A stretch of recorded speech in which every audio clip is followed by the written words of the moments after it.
ekzistojnë shumë pengesa të përjetimit dhe të manifestimit të përurësisë në Allah subhanahu wa taala, por kryesore për tyre është mendjemasia.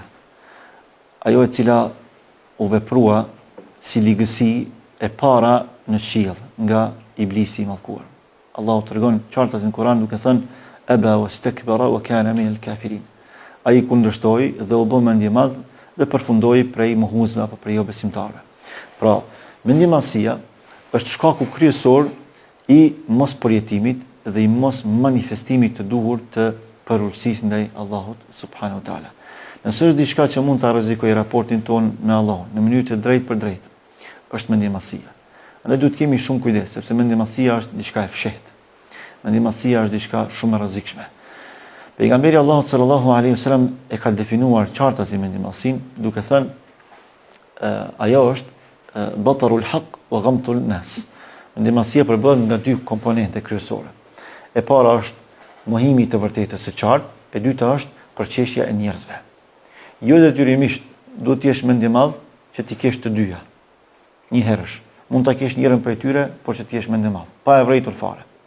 Pra, ka ata tillë që tregojnë mendje mëdhenj, duke filluar nga ata që në esencë dhe në parim e mohojnë edhe fenë Allahut, Allahun për Zot, Islamin për fe, Kur'anin për libër, Muhammed Mustafa për pejgamber e kështu me radhë.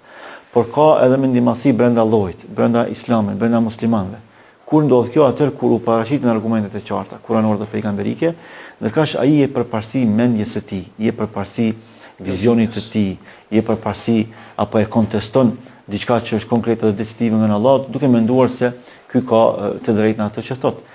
Ndërkësh Allahu e ka ndaluar një gjë të tillë peras, duke thënë wa ma kana li mu'minin wala mu'minatin idha qada Allahu wa rasuluhu amran ay yakuna lahumul khiyaratu min amrihim.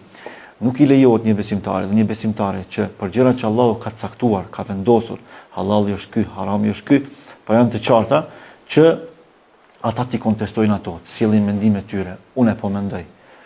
Nuk kemi ne të drejtë të mendojmë para argumentit hynor. Argumenti hynor është nga Allahu. Nuk mundet e kufizuara ta kontestoj të pa kufizuarën. Nuk mundet njerëzorja ta kontestoj hynorën. Është e pamundur.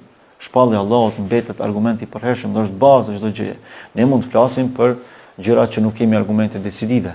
Edhe aty i mbështetim mbi premisat bazë kuranore dhe pejgamberike. Por kurçesi nuk duhet t'i japim drejt vetes që t'i japim përparësi mendimeve tona personale ka shi argumente kuranore, sepse mund bim në padrejtësi, mund bim në mendjemasi.